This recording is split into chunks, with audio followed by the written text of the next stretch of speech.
joined by the lovely Frankie Bridge, author, presenter, a jack of all trades, really, aren't you? Pretty Singer, much. Yeah. member of the Saturdays, mummy of two, Parker and Carter.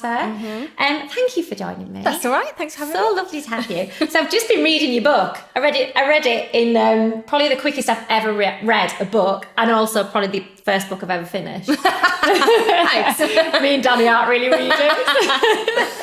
That's all right. My husband's not even read it. Has he not? You've done very well. Do you know what? I've not read the McFly autobiography. No. I stopped when I read something about Danny being in a bath with a woman. I was like, I'll put that down. Put that Yeah, down. we'll leave that there. You know it all. You don't need to read. Yeah, exactly.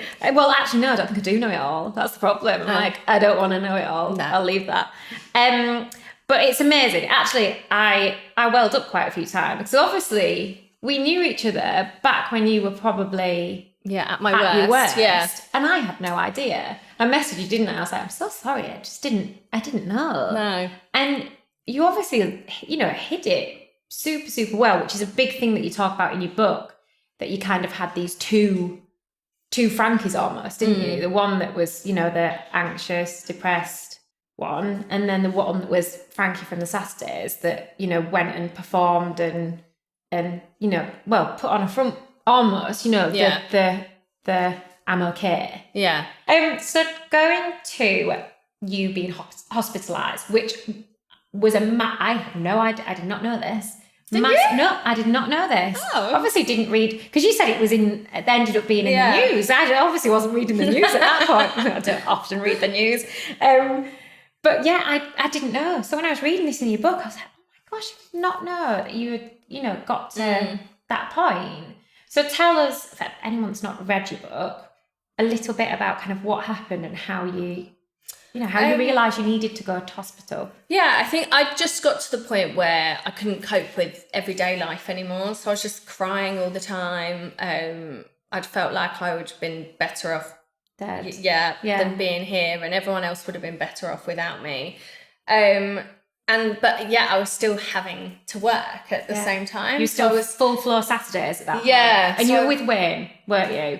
Were you with Wayne? Yeah, we hadn't been together very long before I went in, and I think that was like kind of my realization point of like, I'm happy and yet I'm still fundamentally unhappy. Yeah. It's so weird how you can be both things. You almost like beat yourself up about that as well, don't you? Because you're like, how can I have this lovely life? Everything, from the outside looks perfect. And actually it probably is quite wonderful. But then mentally, there's just something not right. And you feel bad about it, don't you? Yeah, and I think that's a big thing with mental health is there's just so much guilt involved. You can feel guilty about anything. Yeah. And I think I hadn't dealt with past issues and, there was just still so much going on. And it just got to, like I said, I was crying every day, just feeling like I didn't want to be here.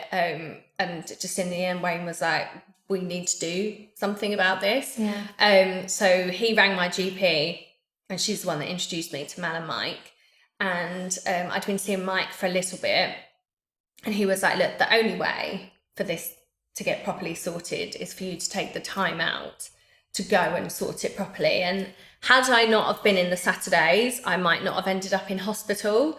But he was like, that's the only way that you're going to get given the time and the space that you need to sort this out properly. When he said that to you, were you like, oh my God, no, I'm not going into a... No, I was just so ready. Because you called it a mental hospital in your book, and I was like, is that what you call... Like, do you call... No, I don't think that's what it's supposed to be called. I don't know what they're called. But when I read it as that, I was like, oh my God, so it was like a, probably psychiatric hospital. Yeah, probably. And I was like, oh, right, it's a psychiatric hospital. Because I was kind of like, in my head thinking hospital, just a normal hospital. And I was like, I wonder what they do in a normal hospital for people that have got mental health problems. And then when you said that, I was like, oh, right. Yeah. And then when you were talking about it's not all padded cells and... No, it would be like going to like the Priory or something like that. It's like similar. And it, by that point, I was just so tired of keeping myself alive that I was just happy to kind of hand my life over to someone else, you were just basically. Like someone helping. Yeah, someone just take over. And I was scared and I was nervous because, like I said, in my head, I was like, am I going to be like locked in some sort of padded cell or something? And it wasn't like that at all. But I also don't really remember the first like kind of week, I'd say, because they were kind of like messing around with medication. I hadn't been sleeping, so I was on sleeping tablets and wasn't eating. Like there was just so much going on at that time. But I was just so relieved to be looked after and to be somewhere that I knew I was safe and I didn't have to go to work and switch on Frankie from Saturdays. You could just completely be you and like be completely invested in getting better. Yeah.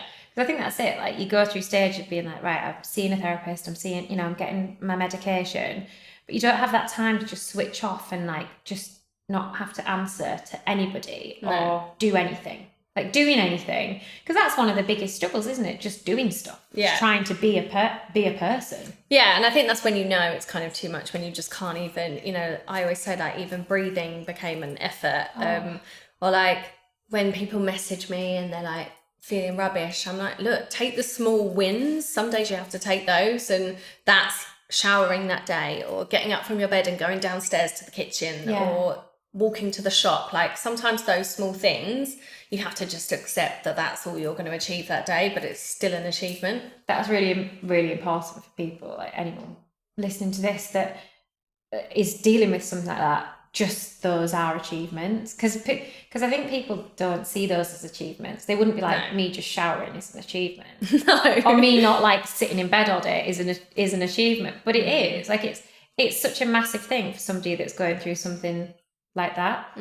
So, but I think even for people in general, we put so much pressure on ourselves to achieve so much on a regular basis. Yeah. And I think especially as a parent, you're like, you've got a million jobs. You've now got another person to keep alive and to keep happy. And I think we take everything on and think we have to give 100% to everything. And it's just unrealistic. It is. You've got friendships, you've got work, you've got your kids, you've got your husband, you've got, so many things, working out, eating properly, all this stuff.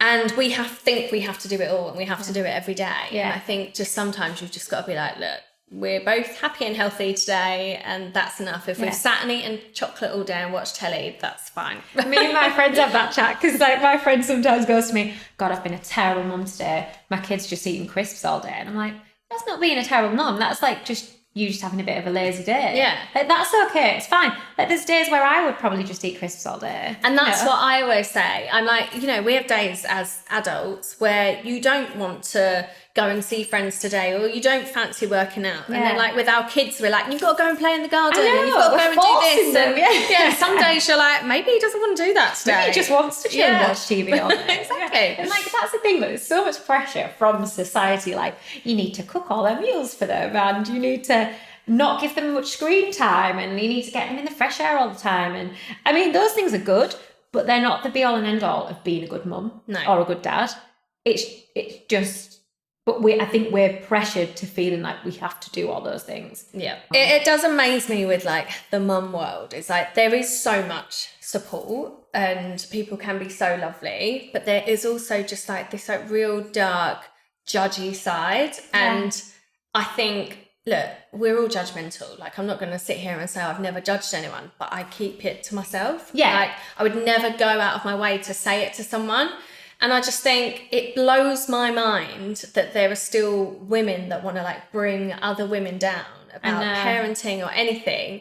And it just really annoys me. It annoys me too. I'm also like, what are you doing with your day? And how unhappy must you be to have taken time out of your day, when you're probably a mum as well, to be nasty? I know. Like, what's going wrong? They probably need to go and see a therapist and deal with their evil, horrible issues. I know. It can be really hard. And I think from the minute you're pregnant, everyone's got something to say. How you giving birth? How you giving birth? What their birth experience was like, breastfeeding, just everything. And it irritates me so much. Like, you're not eating rare steak. My mum smoked 50 fags and I'm fine. And I'm like, well, that's you fine. Yeah. But I was like, yeah, do what you want to do. Yeah. Leave me to do me. Yeah, and I was always like, look, my worry with eating rare steak was nothing to do with the baby. It was more like, then if anything went wrong, I would always think it was that bit of rare steak that I ate. Of course you would. Of course you would. So yeah. I'm just like, I don't really understand it, and I think it just makes it so much harder for everyone, and it does. I don't know completely. So how are you now then? Where are you at? You know what? I'm fine like 90% of the time. I still take medication. I don't really do that much therapy anymore, just like as and when I feel I need it. And then I try to train, like work out as much as possible, and I really find that does make a big difference. But I still have my days where I don't feel like I can get out of bed. Yeah. And I think that's important to tell people as well, though, because, you know, it's a work in progress always. So, you know, there'll be days where you feel great, but there will still be days where you feel, you know, yeah, definitely. Like Wayne now knows sometimes I just need to tell him, have a cry, but I don't need him to give me ideas on how to fix it. I just need him to go, okay, and kind of just leave me to it. You never listen though anyway. Like when you're really upset about something or feeling really low about something, and people are trying to make you feel better and tell you things, you don't listen to them anyway. Just that is literally falling on deaf ears. And to be honest, on a really positive, your Frankie's faves are very, very good. And you've got it on your Instagram. So if you don't know, Frankie does Frankie's faves. It's your outfits. Yeah. And I'm always like, oh, that's nice. I might go and get that.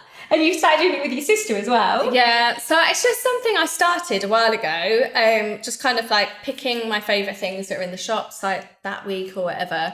And it just kind of has carried on from there. And I do really enjoy it. And then my sister is pregnant with twins at the minute. So she's living with us because she lives in Bermuda, but she's here. And Corona, so that's all we need to say. Yeah, so I was like, well, you better earn your keep, so now you can join in Frankie's Face. Do some modelling for me. Because I get people asking for like certain things, and obviously not everyone's pregnant that follows me, but for the people that are, I'm like, well, tour, might as well try on some stuff and kind of give you options for maternities as well. So, it seems to be a lot of people are like, oh, I look forward to this on a Sunday, and it's fun for me. It's great. Like, I love it. Where's you've got a really good mirror to do it in as well. I know, yeah. I need to purchase like a full length like mirror. Yeah, it's like nice and tall and wide, and it's got all the little like the Hollywood light things around it, so it makes you lights you up really nice. And I always cover my face so I don't have to bother putting makeup on. That's why I don't like, oh, there's my phone in my face.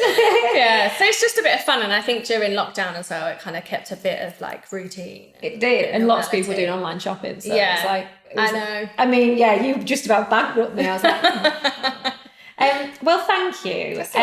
I'm so glad you've come on. I'm so glad you're being so open about it all. I think, you know, even if you help a handful of people with your book, like, and with talking about it, then you've done a cracking job. Yeah. So thank you for being so honest, and thanks for reading it in 2 days. It's impressive. You're welcome. I'm really proud of myself for reading a book. Might do it again sometime. But no, thank you so much. That's all right.